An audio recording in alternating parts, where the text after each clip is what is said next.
So President Biden is addressing the nation tonight at what is roughly the halfway point in his presidential term. He's going to deliver the State of the Union address in front of a joint session of Congress.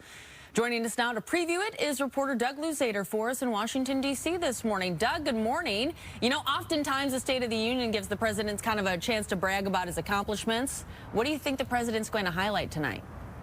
Good morning. Well, these things are always just kind of a hodgepodge of agenda items, a little bit of bragging, and then looking ahead a little bit.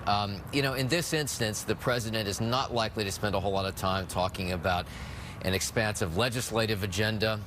There's the reality on the ground here on Capitol Hill that Republicans control the House, so getting legislation through is going to be particularly difficult. The president will probably spend a fair amount of time talking about the economy, acknowledging that high inflation is still a big issue, but at the same time, he'll probably talk up the jobs market. And then, as far as international issues are concerned, he's likely to talk about the war in Ukraine, as well as the recent issue with China and the balloon.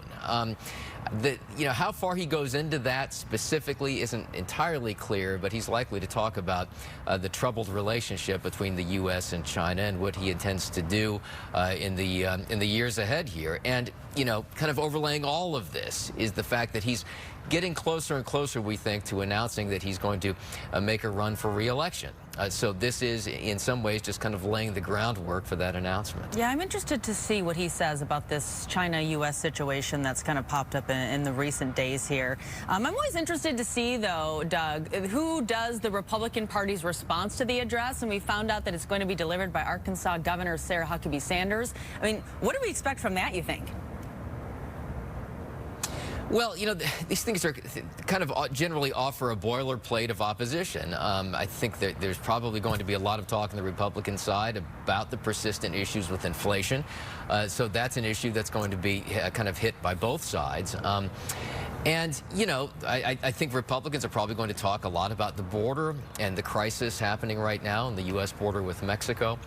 So those are some likely themes to emerge here in the Republican response. Doug Luzader in Washington, D.C. this morning. We appreciate having you this morning. Thank you.